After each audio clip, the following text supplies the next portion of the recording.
Evangelho segundo João, capítulo de número 12.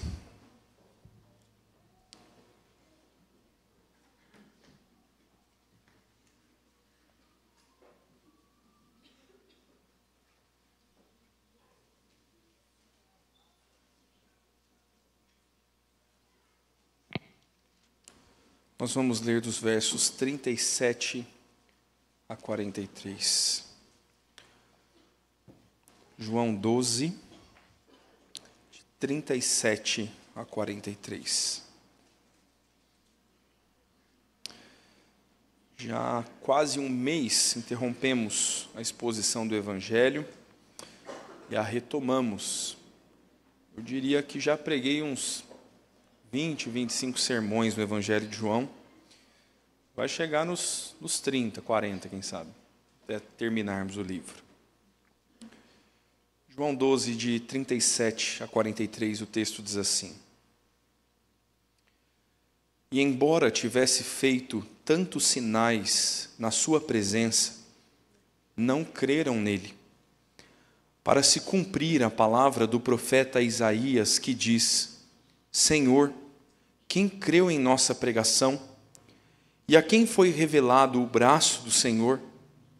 Por isso, não podiam crer, porque Isaías disse ainda: cegou-lhes os olhos e endureceu-lhes o coração, para que não vejam com os olhos, nem entendam com o coração, e se convertam e sejam por mim curados. Isto disse Isaías porque viu a glória dele e falou a seu respeito. Contudo, muitos entre as próprias autoridades creram nele, mas por causa dos fariseus não o confessavam, para não serem expulsos da sinagoga, porque amaram mais a glória dos homens do que a glória de Deus. Vamos orar mais uma vez, irmãos. Pai de amor, nós queremos nos achegar a Ti, Senhor. Um coração disposto a lhe ouvir, Pai. Lutando contra a nossa incredulidade. Dispostos, Pai, a ser tratados pelo Senhor. Ofertados ao Teu Espírito Santo. E sabemos que se aqui estamos e se perseveramos na fé, é por causa da Tua graça, Senhor. Queremos pedir ao Senhor que uma vez mais fale ao nosso coração. Livra-nos, Deus, de ao fim deste sermão estarmos nós com o coração endurecido dos hebreus. Tem misericórdia da nossa vida, Senhor, e nos salva da nossa incredulidade.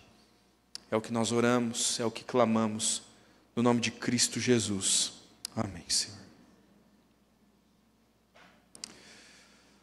Meus irmãos, no ano de 2005, Michael Burry descobriu um problema que vinha acontecendo na economia americana. Ele partilhou isso com dois outros homens, Mark Baum e Jared Venet. Esses três contaram para outros e tentaram anunciar o que viria. E eles foram, no mínimo, ridicularizados. No mínimo. Vocês lembram o que aconteceu em 2008 com a nossa economia, não lembra? A bolha americana estourou. O mercado imobiliário, que era até então o mais sólido do mundo, Burry vinha dizendo: esse mercado vai ruir, esse mercado vai ruir, esse mercado vai ruir. Absolutamente ninguém o ouviu em Wall Street, a famosa avenida dos grandes negociadores. Burry foi chamado de louco por 3 anos, até que a bolha estourou. A estimativa é que 3,8 milhões de casas tenham sido executadas nas suas hipotecas. 3,8 milhões de casas. O mercado quebrou. Meu pai vendia gás lá em Lambari e o preço do gás subiu. Burry ficou bilionário, porque ninguém o ouviu. Esse filme se chama A Grande Aposta, foi filmado em 2015, uma história real. Por outro lado, Bob Eberlin, você também provavelmente não conhece, ele era engenheiro da NASA em 1986. Ele tentou avisar inúmeras vezes. Ele apresentou relatórios estatísticos, ele fez apresentações para os colegas engenheiros, para os supervisores, para todas as autoridades possíveis dentro da NASA. Ele estava dizendo, olha, tem uma peça, um O-ring, um anel de borracha. Essa peça está dando problema quando a aeronave é submetida a frio. Adivinha? Ninguém o ouviu. É aqui que nós conhecemos a cena de quando a aeronave Challenger explode no seu lançamento, matando 7 astronautas, ao vivo na televisão. Ignaz Samuels, século XIX, um homem que descobriu que, de alguma forma, uma solução com cloro, se usada para lavar as mãos, poderia reduzir a febre puerperal, uma doença comum na época. Muitas mulheres morriam no pós-parto pela contaminação do parto. No hospital onde esse homem trabalhava, a mortalidade das grávidas ou das parturientes caiu de 18% para 2%. Ninguém o ouviu. A estimativa é que entre 1840 e 1860, até que Pasteur pudesse provar bactérias e como essas coisas funcionam, dezenas de milhares de mulheres tenham morrido por não ouvir as chamadas deste homem. Uma última. Em 1912, o operador de rádio de um navio chamado SS California navegava pela madrugada no norte do Atlântico e esse operador de rádio passou a alertar todos os navios da região, um por um, vez a vez, que estava muito frio e tinha muito gelo pelo lugar onde eles trafegavam. Um operador de rádio em outro navio estava muito ocupado transmitindo mensagem dos viajantes mais ricos que queriam usar o rádio do barco para manter negócios, se comunicar com familiares. E no afã de atender os ricos do barco, o operador de rádio atendeu o SS California e disse, cale a boca, estou ocupado. As últimas palavras do operador de rádio, que terminou o seu turno, foi dormir preocupado com a rotina do navio, em não interromper a rotina do navio. Sabe qual é o nome desse navio? Titanic. Meus irmãos, o verso 36, que preguei no último sermão de João, diz, Jesus disse essas coisas e, retirando-se, ocultou-se deles. Jesus acabara de encerrar seu ministério público. Do verso 37 em diante, João não vai narrar mais nenhum milagre público de Jesus. Não haverão mais sinais daqui por diante. Não haverão mais discursos de Jesus. Não haverão mais chamados públicos ao arrependimento. Não haverão mais grandes multidões seguindo a Jesus para ouvi-lo e vê-lo operar sinais e maravilhas. Jesus está se retirando. E João está agora, nos versos que lemos, concluindo o ministério de Jesus público quanto aos judeus. E em todo o seu evangelho, irmãos, em todos os sermões que ouvimos até aqui, falamos sobre a revelação de Cristo no começo do livro. Falamos sobre Jesus como o Senhor do sábado. Ele é triunfante sobre os fariseus. Falamos sobre Jesus que encontra uma mulher à beira do poço e lhe faz uma magnífica transformação. Falamos há muito pouco tempo sobre a ocasião em que Jesus é ungido e honra a mulher que o ungiu e nos ensina sobre um amor extravagante. Tantos desses sermões são festivos. Este não é um sermão festivo, meu irmão. Este é um sermão de se pregar com o coração pesado. Este é um dia difícil do pastor sorrir, porque o tema desta noite é a razão da incredulidade. João está nos apontando a razão da incredulidade dos judeus. E temo que João esteja apontando também a razão da nossa incredulidade. Em primeiro lugar, meu irmão, João está descrevendo que eles são incrédulos porque são cegos e duros de coração. São incrédulos por causa da sua própria disposição para com Deus. Seus corações estão embrutecidos, seus olhos estão cegos. O texto dá sequência à retirada de Jesus. Assim que João diz, Jesus se retirou deles, a conclusão é, e embora tivesse feito tantos sinais em sua presença, não creram nele. É comum no nosso meio pensar, poxa, se Deus curasse a doença da fulana, eu tenho certeza que a família dela vinha para a igreja. Se Deus no nosso tempo enchesse um político do Espírito Santo e ele caísse igual Saul e ficasse lá profetizando, lá no meio do plenário da Câmara, alguma coisa ia acontecer. Tudo isso aconteceu, meu irmão. Estes são testemunhas oculares de um homem morto há 4 dias, cheirando decomposição, levantar-se ao som da voz de Jesus. E eles tocaram Lázaro, e eles viram Lázaro, contudo, não creram. Milagres não salvam. Sinais e maravilhas não vão por si salvar. Viram Jesus pessoalmente, testemunhas oculares, e não creram. E agora João, como bom conhecedor do Antigo Testamento, vai nos levar até o evangelho até o texto do profeta Isaías. João vai citar o profeta Isaías no capítulo de número 53, quando ele diz, quem creu na nossa pregação e a quem foi revelado o braço do Senhor?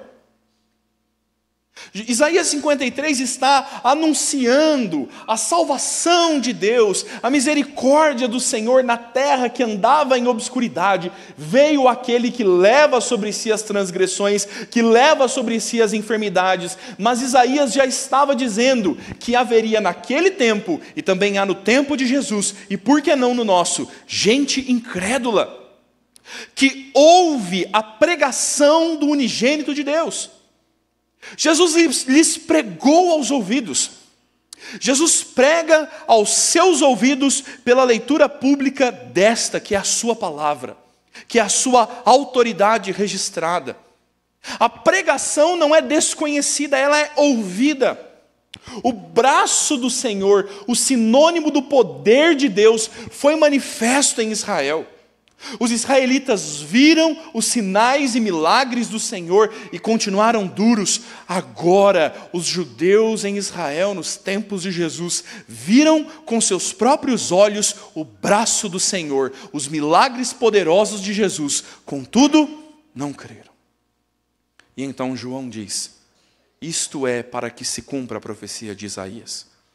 Isaías disse, e de fato, o Deus encarnado, o renovo que nasceu em Israel, pregou e não foi ouvido, o braço do Senhor se ergueu e não foi crido, não foi percebido. Ainda no verso 39, mais uma vez João nos leva ao Antigo Testamento dizendo, por isso não podiam crer, porque Isaías disse ainda, por que não creram e por que não perceberam o poder de Deus? Porque cegou-lhe os olhos, e endureceu-lhes o coração, para que não vejam com os olhos, e nem entendam com o coração, e se convertam e sejam curados. Você leu comigo o texto de Isaías, no nosso momento de contrição. Isaías capítulo 6, registra a citação de João.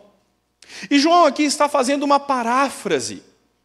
João não está falando de um trecho, ele omite voluntariamente, é uma citação do Antigo Testamento. Isaías diz sobre ouvir, ver e endurecer o coração. E João, inclusive, omite o fato de ouvir. Porque João quer dar ênfase ao ver. São testemunhas oculares, eles viram, mas eram cegos. Estava diante dos seus olhos e não perceberam.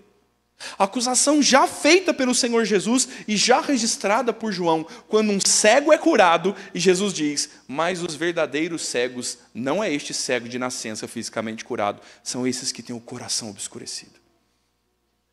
O Senhor está dizendo até de forma irônica pela boca de João. Eles viram e não creram na cura. O seu coração está endurecido e eles não se converterão e não serão por mim curados. Perceba, meu irmão, que João não está dizendo ser ato exclusivo de Deus cegar-lhes e endurecer-lhes o coração. Deus não é o responsável pelo mal. Contudo, o plano soberano e os decretos de Deus contemplam também o mal. Qual de nós aqui pode se erguer e corajosamente dizer, eu pequei e pequei ainda que não quisesse, porque Deus decretou que eu pecasse, então eu não podia fugir. Não é Deus que está fazendo com que eles pequem. O coração deles é mau por natureza, é endurecido, anda distante do Senhor. É a inclinação natural pecaminosa deles, e eles se entregaram ao seu pecado. Não querem ouvir, não querem ver. A consumação dessas coisas é a declaração do Senhor. Porque não querem, ouvirão a pregação e serão condenados pelos seus próprios pecados, pela sua cegueira intencional e voluntária, que agora é constatada por meio do ministério de Jesus. Não há nada mais a fazer para que vejam, para que percebam. Eles estão embrutecidos no coração, cegos espiritualmente no seu entendimento. Meus irmãos, esse texto me preocupa bastante. E há algumas implicações importantes para nós.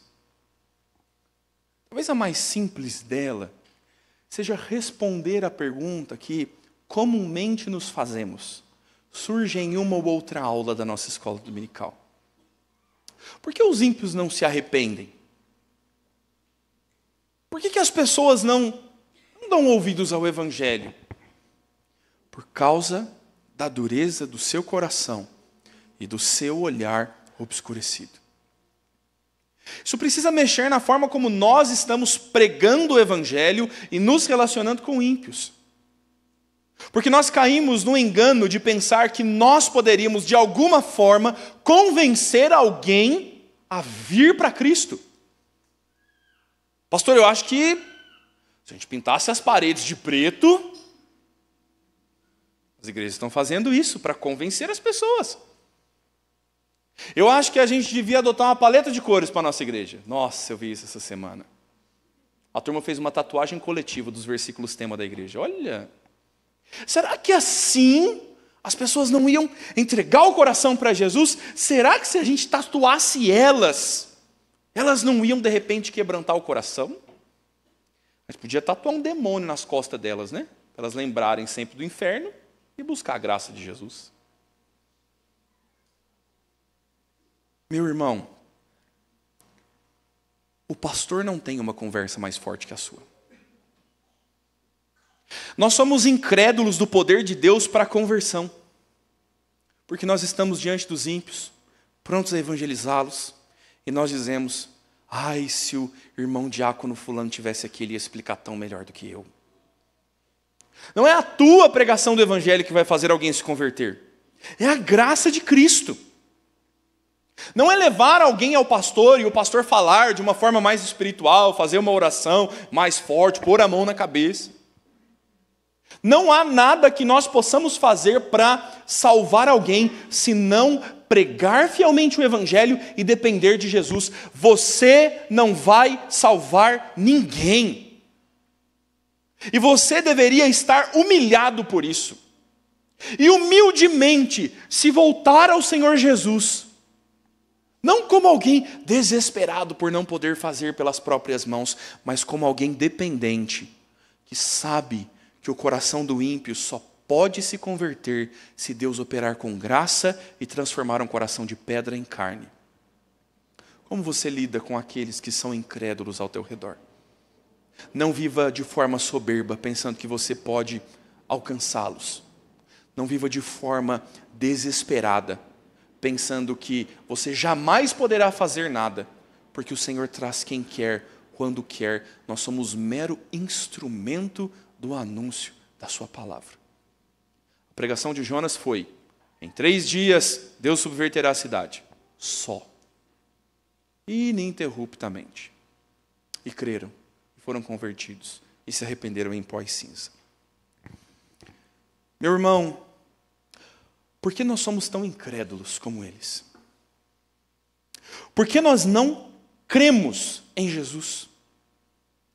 Meu irmão, nós não cremos em Jesus.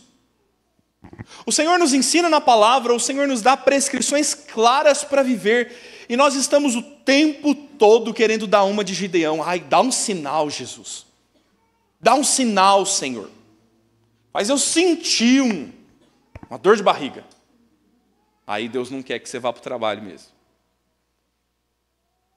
Nós estamos esquecidos de que confiar na palavra é muito mais importante do que tentar ao Senhor teu Deus, barganhando sinais, misticismo evangélico.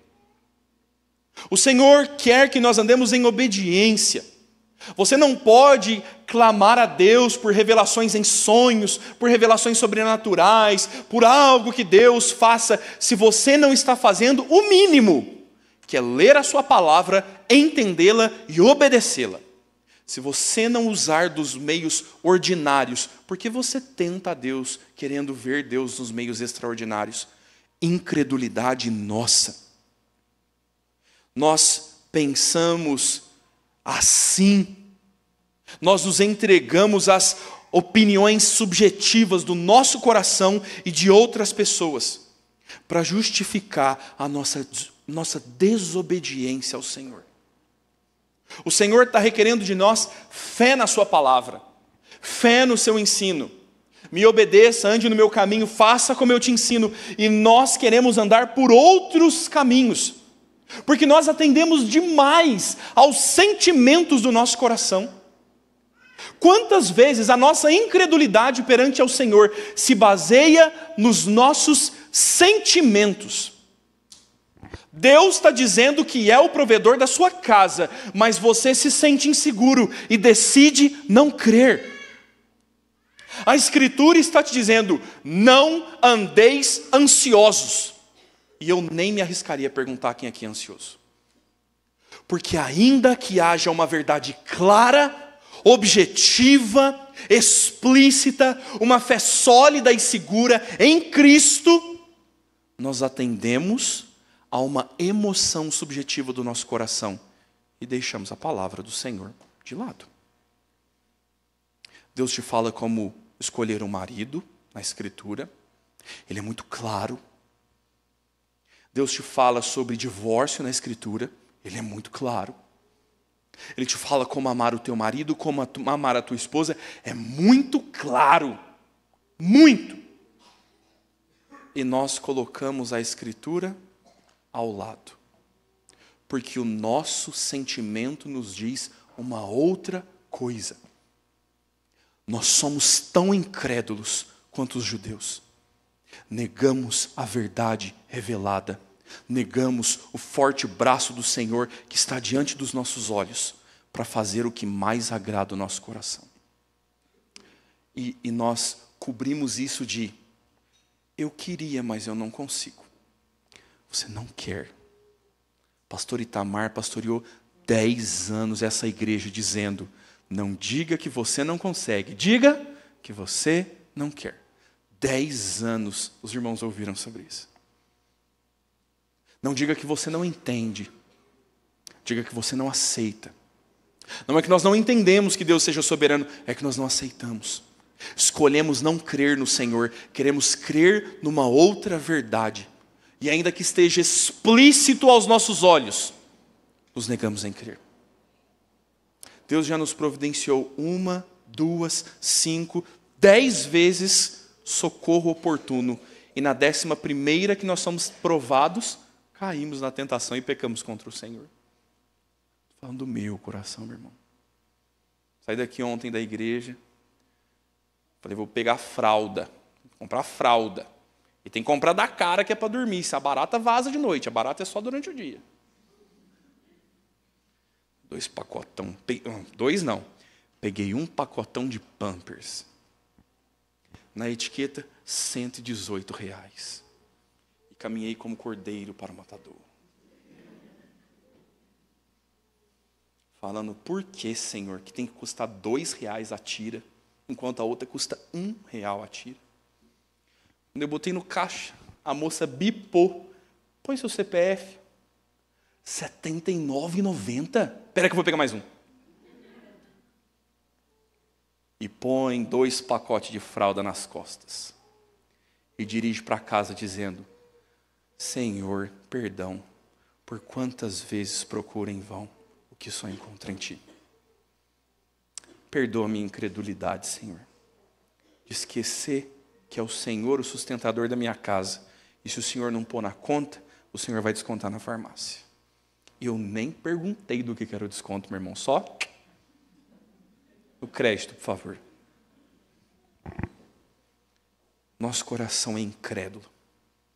Sabemos o que devemos fazer. Sabemos no que nós devemos crer. Mas nós não temos confiança no Senhor. Argumentamos que não nos sentimos bem, que não estamos seguros. E nós ouvimos o nosso coração enganoso.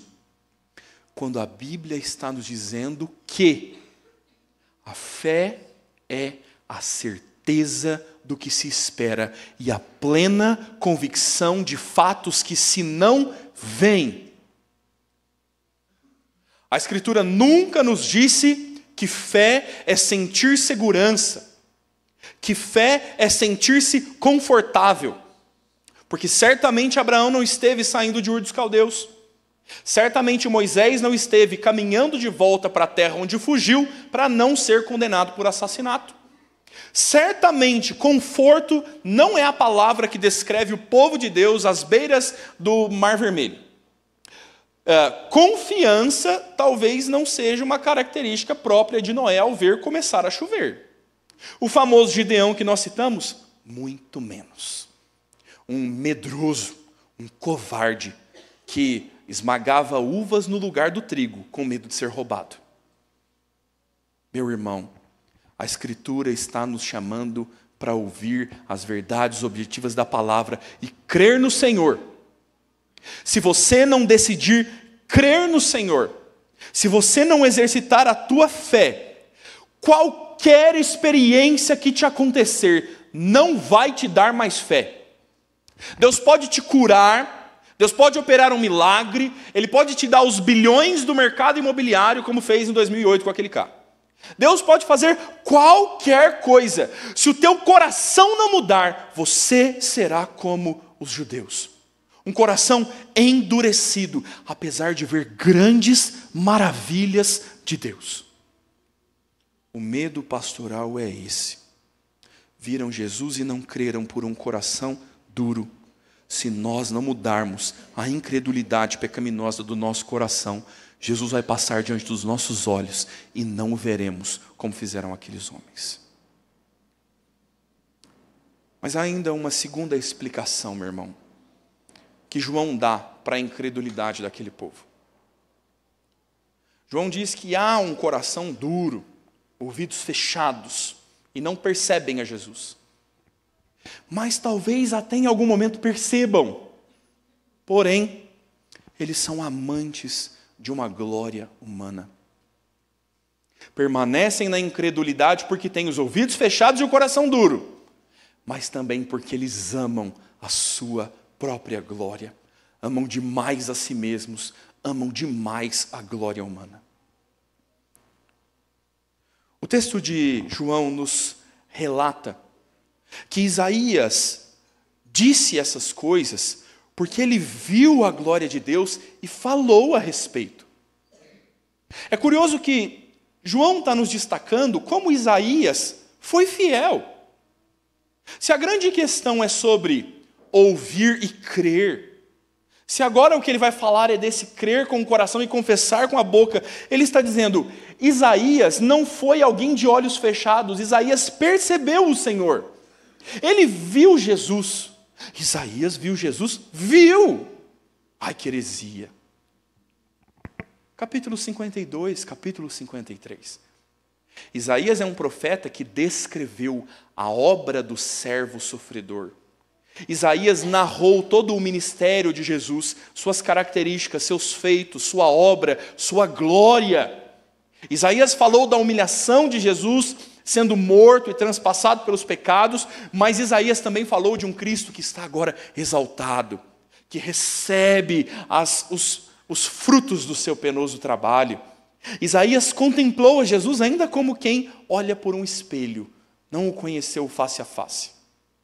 Mas percebendo Jesus, ele viu e ele falou de Jesus, servo fiel. Contudo, diz o verso 42, muitos dentre as próprias autoridades creram nele, mas por causa dos fariseus não o confessavam para não serem expulsos da sinagoga. Meus irmãos, Isaías, o profeta, é alguém influente. Isaías é um homem que trafega no templo, nos palácios do rei. É alguém que tinha boa autoridade, boa conduta, certamente, entre o seu povo, uma condição social razoável, talvez vida estável. Ele era concursado, irmãos, do Estado. Mas ele viu o Senhor. Ele confessou o seu pecado. E ele, tendo visto, ele falou. Contudo, muitos entre as próprias autoridades creram em Jesus. Havia no Sinédrio, entre os chefes judeus, entre os líderes farisaicos, muitos que creram, muitos que constataram os milagres de Jesus, os seus anúncios, os seus discursos, e creram em Jesus. Seria quase que impossível não percebê-lo. Os olhos destes não estavam encobertos. Eles não estavam com o coração empedrecido a ponto de não perceber. Eles perceberam Jesus. O texto está dizendo, João está dizendo que eles creram. Conhecemos as narrativas de Nicodemos procurando Jesus à noite. Conhecemos José de Arimateia. Homens que viram, que creram e que afirmaram a sua fé perante todos. Não ficaram no silêncio. Nicodemos está perante Jesus e vai servir ao povo de Deus. José de Arimateia vai se lançar a ofertar o sepulcro onde Jesus é depositado. Mas há vários outros que perceberam que é Jesus, que entenderam que é Jesus o Salvador do mundo, que entenderam plenamente o que é pecado, o que é arrependimento, o que é novo nascimento. Eles creram em Jesus. Mas o medo deles, das autoridades, era tão grande que eles não confessavam a Jesus. Nós sabemos que havia uma pressão das autoridades. O evangelista João já nos contou isso. Quando o cego de nascença é curado, o que acontece em seguida é que os pais daquele cego de nascença são chamados para testemunhar. O filho de vocês é cego desde quando? E como foi que isso aconteceu? E quem é que curou ele? E eles estão amedrontados perante as autoridades. É certo que há essa pressão, mas veja, estes aqui a quem João está se referindo, temeram no seu coração aos homens e não confessaram a Jesus. Romanos nos explica claramente no capítulo 9, verso 13. Com o coração se crê para a justiça e com a boca se confessa para a salvação. São como a semente do semeador que caiu no meio de espinhos. Caiu, encontrou solo, mas ao crescer foi abafada por este mundo. Estes, meu irmão, João dá ainda uma explicação mais profunda. Não era só medo das retaliações das autoridades, não era só medo de perder o cargo concursado. João diz: porque amaram mais a glória dos homens do que a glória de Deus. Eles tiveram mais afeto, mais desejo, mais fé e convicção pelas coisas humanas do que pelas coisas divinas. Eles tinham mais medo dos homens que poderiam os matar do que daquele que pode lançar tanto o corpo como a alma no inferno. Eles estavam agora, ainda que percebendo Jesus, negando Jesus por uma ação clara e deliberada do coração. Talvez a sua boa reputação precisasse ser mantida, talvez os seus benefícios sociais, sua posição eclesiástica estavam muito bem postos perante a comunidade. Membros do sinédrio, respeitados por todos, via de regra, ricos, jamais teriam a sua segurança física abalada, porque os guardas do templo nunca deixariam que eles fizessem mal. Amaram mais estas coisas do que ao Senhor Jesus. E preferiram ficar com estas coisas do que confessar a Cristo, deixar tudo para trás e segui-lo, como, por exemplo, Mateus, um dos coletores, fez. Como o apóstolo Paulo vai fazer. Meus irmãos, o grande temor é pela nossa autopreservação. Queremos nos manter seguros onde nós estamos. Percebemos Jesus, ouvimos sobre Ele. Faz sentido esse negócio de predestinação. Verdade, governo presbiteriano é maravilhoso. Igreja representativa. Aqui ninguém faz campanha do cajado santo milagroso de Moisés. Maravilhoso. Gostei disso aí. Mas você vai confessá-lo? Você vai abandonar a tua autopreservação, os teus confortos e segui-lo? Se não, meu irmão, de nada vale. Você é semente que caiu à beira do caminho, no meio das pedras, no meio dos espinhos. Se a tua fé se apega mais aos seus confortos do que a Cristo, ela não é uma fé verdadeira. Entende por que esse é um sermão triste para mim? Alertar a igreja sobre o risco de uma falsa fé, sendo que é o que nós vivemos na última semana, e os nossos visitantes boiam agora. Tem que ser membro da igreja, irmãos, para participar de atos privativos. Nós procuramos a aprovação humana de gente pecadora, e nós rejeitamos a aprovação divina daquele que é santo, santo, santo. Nós estamos muito preocupados em manter a nossa reputação, em manter o nosso conforto, a nossa segurança, o nosso descanso, e muito pouco preocupados com o que o Senhor Jesus quer de nós. Nós tantas vezes andamos com medo de perder os nossos benefícios. O Evangelho vai te custar caro. Andar com Jesus é sim sinônimo de perdas. Ele o disse. O Senhor disse que seremos perseguidos, seremos rejeitados. O Senhor Jesus nos ensina que Ele veio trazer espada, distinção. Pais odiarão seus filhos, irmãos odiarão seus irmãos. E veja, nós estamos sempre do lado que está sendo odiado. Haverá perda sobre nós. Quem te ama vai deixar de te amar se você amar mais a Jesus. Você vai perder. Paulo escreve a Timóteo dizendo: todo aquele que quer piedosamente viver com Cristo padecerá por perseguições. Vai te custar, cedo ou tarde. Se você não tem a marca da besta, se você não anda como Satanás exige, você não compra e não vende neste mundo. Este é o ensino de Apocalipse. E os crentes assim serão atribulados. Talvez nós vivamos ainda uma grande tribulação. Nós seremos sim perseguidos e sofreremos muito por isso. E se nós estivermos preocupados com o nosso conforto, a nossa segurança e o nosso status, a nossa fé será uma fé vazia. Andaremos iguaizinhos aos líderes do Sinédrio, que mantiveram sua boa postura e seus bens e perderam a Cristo. Ontem eu tive um privilégio, irmãos. A Gisele brasileira está fazendo o curso da Nutra. E ela falou, o pessoal disse que pastor pode ir assistir como ouvinte ali, conhecer, né? Você acha, bobo, que eu vou perder? Descobri que almoço de graça, cafezinho liberado, imagina. Eu fui embora, trouxe dois pacotinhos de bolacha e vim comer no carro.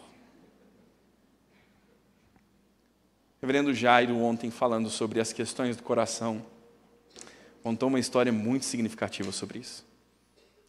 Ele disse que conheceu um rapaz marroquino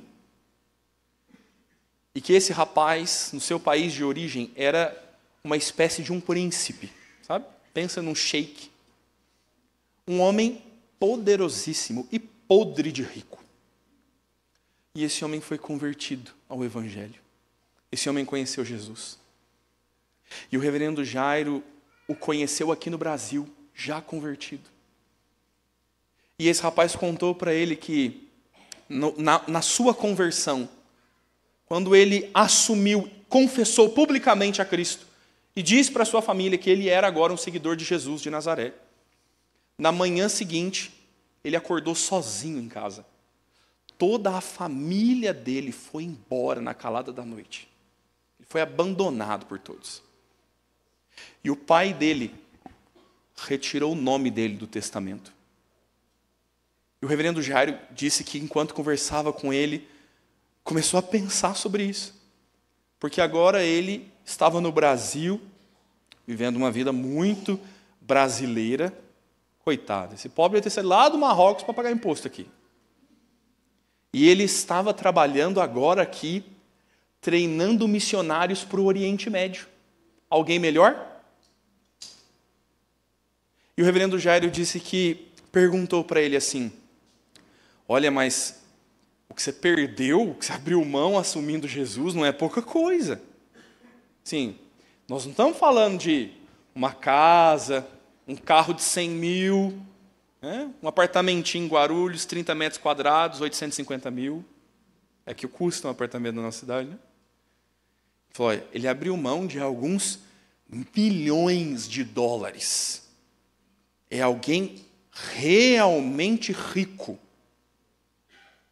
E o reverendo Jairo, quando o questionou sobre as suas perdas, ouviu ele dizer só assim, não, isso não é nada comparado à glória de Cristo. Por que a gente está se preservando tanto? Você precisa decidir mudar, meu irmão. Precisa parar de preservar o teu caráter, a tua reputação e assumir Jesus, ainda que custe a tua reputação. Você precisa parar de se acovardar de pregar o Evangelho, com medo do que alguém vai pensar de mim. E você precisa pregar o Evangelho, ainda que isso te custe tudo. Você precisa parar de confiar no dinheiro, meu irmão. A raiz de todos os males. Os que andam o procurando caem em grande tentação, diz a Escritura. Você precisa parar de confiar em você mesmo. Você é muito autossuficiente. Você acha que faz, consegue, acontece. E você depende demais de você. E enquanto esse copo não estiver vazio, Cristo não vai preenchê-lo. Você precisa se esvaziar da sua própria força para depender só da força do Senhor. Enquanto você tiver fé em si, fé no teu dinheiro, fé no teu trabalho, fé na tua família, você não vai crer exclusivamente em Cristo. E a bandeira que nós hasteamos é somente Cristo.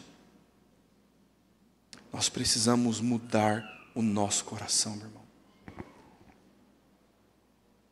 Me aperta o coração. Me dói nas entranhas ver gente negar a fé. Me dói nas entranhas abordar pecados e ouvir: nisto te ouviremos numa outra hora. Me dói, meu irmão, ver crentes confiando em si, confiando em outras coisas, fugindo do problema, não olhando para Jesus e não dependendo de Jesus. E eu estou aqui, aqui é do SS Califórnia, tem gelo nesse mar. Nós não podemos ser amantes da glória humana. Você precisa mudar, porque você está amando as coisas erradas, e é por isso que você não está crendo 100% em Jesus. Você está achando que medicamento vai mudar a tua vida. Você está achando que algumas horas de uma conversa amigável vai mudar a tua vida. É Cristo que faz isso. E se não for Jesus, meu irmão, nem paralítico andar vai fazer com que mude. Nós precisamos amar exclusivamente ao Senhor. O chamado de Deus para nós é: eu quero que você me ame de todo o teu coração, de toda a tua alma, de toda a tua força e de todo o teu entendimento. Amar a Jesus é amar assim. Não é amá-lo no fim de semana. Não é amá-lo quando sobra tempo. Não é amá-lo quando as coisas vão mal para mim e aí eu preciso ser acolhido por alguém. Amar a Jesus é amá-lo primeiro, antes de tudo e mais do que tudo. O Senhor exige exclusividade do nosso coração. Porque amá-lo um pouco, os chefes da sinagoga amavam um pouco. Os líderes do sinédrio creram e um pouquinho eles amavam. E se você não amá-lo sobre tudo, você não vai amá-lo de verdade. E aí vou reverberar as perguntas do pastor Jairo Cáceres ontem. Falando sobre a idolatria do coração. Falando sobre o coração dividido, que ama a Deus e outras coisas mais. Que ergue ídolos. E esses são ídolos funcionais que ditam o ritmo da nossa vida. Se algo que não é Jesus dita o ritmo da sua vida, você está adorando a um ídolo. E você precisa abandoná-lo. E você precisa amar exclusivamente, profundamente a Jesus. Me deixe te perguntar então. Quais são as coisas que mais te preocupam? Dói na minha alma pensar sobre isso na minha vida. Quais são as preocupações que cotidianamente visitam a tua cabeça quando você se reclina ao travesseiro? Elas ditam a tua vida. Elas te dizem a hora de dormir e a hora de acordar.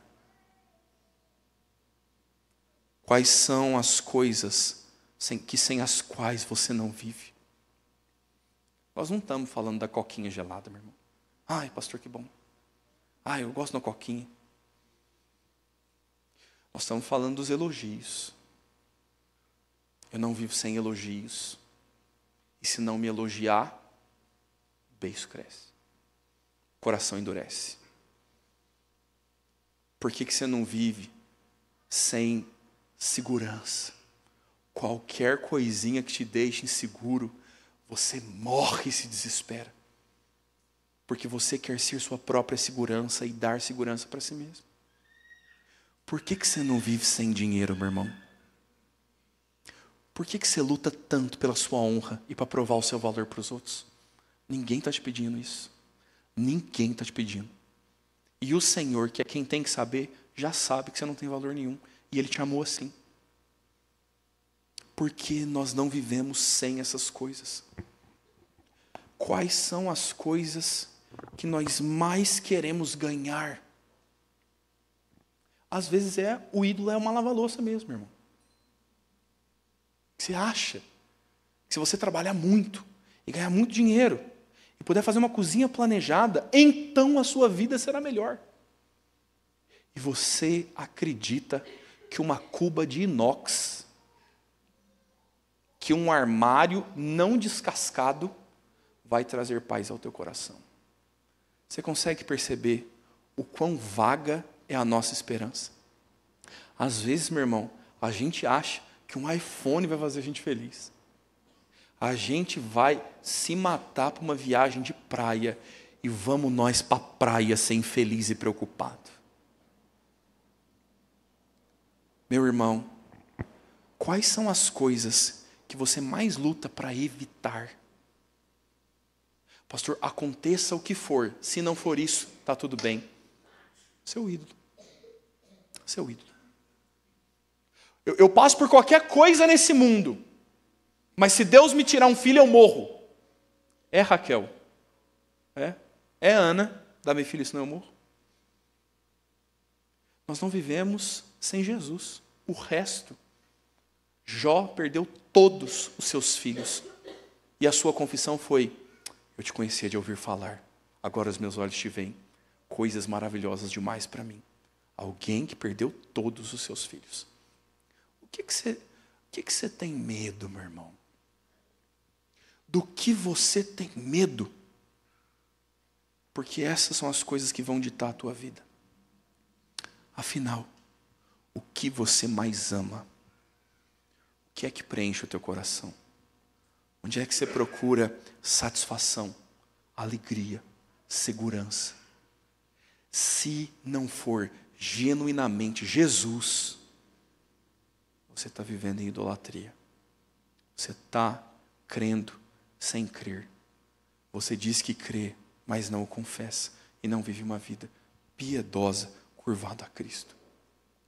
O nosso coração é uma fábrica de ídolos, nos diz João Calvino. E o nosso trabalho constante é amar Jesus sobre tudo. Você precisa decidir, meu irmão, crer nele, seguir a ele, amar a ele exclusivamente. E nós não podemos nos render à incredulidade. No final das contas, nós precisamos nos lembrar dos fundamentos da nossa fé. Nos lembrar de que fé é aquilo que nos move e fé em Cristo. Que nós fazemos o que quer que façamos porque o Senhor Jesus nos comissionou, porque o Senhor Jesus nos comprou para si, porque o Senhor Jesus nos capacita quando nós somos fracos, porque o Senhor Jesus, com grande amor, nos perdoou quando nós fomos e ainda somos pecadores. Faça o que fizer, você precisa fazer por Cristo. Eu gostaria que você refletisse sobre a sua incredulidade. Porque à primeira vista deste texto, eu disse no meu coração: povo ruim do Sinédrio, hein? Já esperava isso deles. Muito fácil olhar a incredulidade dos outros. Muito difícil julgar o nosso coração, abandonar os nossos ídolos e amar somente a Cristo. Creia somente em Cristo. Ame somente a Cristo. Seja Ele a tua razão de fazer o que quer que você faça. Vamos orar, irmãos?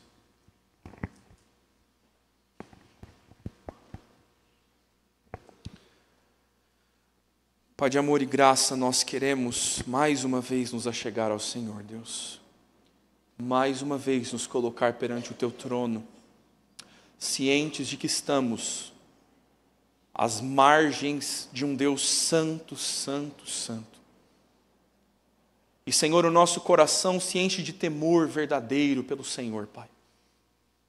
E nós queremos clamar ao Senhor para que este temor não nos abandone, Senhor. Que nós temamos mais ao Senhor do que aos perseguidores deste mundo. Que nós amemos mais ao Senhor do que ao nosso conforto próprio. Que nós tenhamos mais prazer no Senhor, na Tua lei, na adoração, do que nos nossos pecados. Nos voltamos para Ti, Senhor, porque nós constantemente amamos ídolos, Pai. Nos levantamos do nosso coração e abandonamos ao Senhor. E nós cremos no Senhor com uma fé frágil. Tantas vezes temos uma fé aos domingos, uma fé movida por necessidades, uma fé movida por familiares. E quando qualquer coisa muda, abandonamos a nossa fé. E nós queremos confessar diante do Senhor, Pai, que queremos ter uma fé íntegra, uma fé imutável, uma fé inabalável. Não queremos nos curvar perante outros falsos deuses. Não queremos temer a homens. Pouco nos importa a opinião de outros, nos importa o que o Senhor pensa sobre nós. Nos importa o que o Senhor quer de nós.